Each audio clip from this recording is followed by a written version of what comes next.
साहेब, आज मोठ्या संख्येने हिंदू समाजाने सिंधुदुर्ग नगरीमध्ये यात्रा काढली।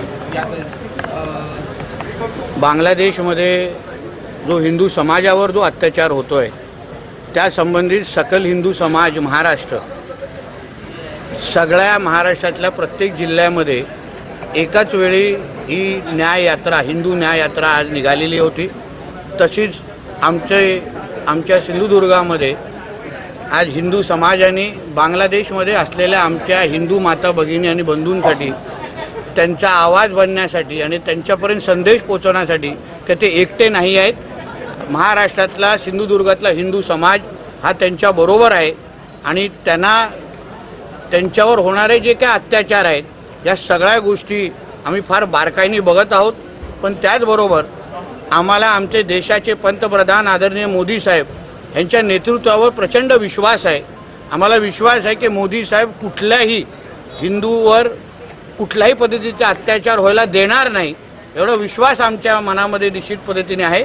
आणि ह्या न्याययात्रेच्या निमित्ताने तोच संदेश सकल हिंदू समाज सिंधुदुर्ग म्हणून आम्हाला तिथपर्यंत पोहोचवायचा होता। तुम्ही भाषणात एक मुद्दा मांडला, पंतप्रधानांना तुम्ही विनंती केली की देशातले पोलीस आहेत ते बाजूला करा, एकाही 5 मिनिटं 5 मिनिटं संख्येच्या अनुसार बोललो, कारण का आम्हाला त्यांना ठेचून संपवण्यासाठी 5च मिनिटं खूप आहेत।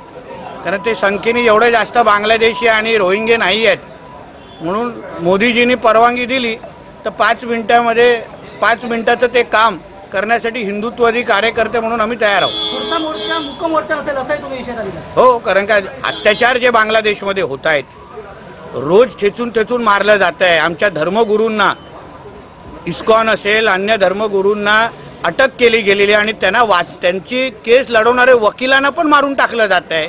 आमच्या माता भगिनींवर सामूहिक बलात्काराचे घटना वाढत चाललेल्या आहेत। या बौद्ध समाजाच्या मूर्त्या विटंबना केली जात आहेत, बौद्ध समाजाला टार्गेट केलं जात आहे। या सगळ्याच्या विरुद्ध आमच्या मनात राग आहे ना। आज बांगलादेशमध्ये घडते, उद्या देशामध्ये घडू शकतं, म्हणून या सगळ्याबद्दल एक संदेश गेला पाहिजे आणि म्हणूनच आम्ही ते वक्तव्य केलेलं आहे। भाषणामध्ये आपण असंही म्हटलं की 2 आपत्ती असेल तर त्यांना जी लाडकी बहीण योजनेतून बाहेर काढावा आणि आदिवासी समाजातील लोकांना 2 आपत्तीपेक्षा जास्त असेल, कारण का एका बाजूला मतदान करत असताना मोदीजी नको, हिंदुत्ववादी विचाराचं सरकार महायुती सरकार नको, पण अन्य वेळी आमच्या प्रत्येक शासकीय योजनेचा लाभ घेणारे मुसलमान समाजाचे कुटुंबे असतात। मग तुम्हाला अगर तुमचा धर्मच महत्त्वाचा असेल मग तुम्ही लाभ कशाला घेता? आणि मुख्यमंत्री लाडली बहीण योजनेमध्ये जे लाभार्थीची यादी आहे त्याच्यात बघितलं, त्याच्यामध्ये जास्त लाभार्थी हे त्याच संख्येचे दिसत आहेत।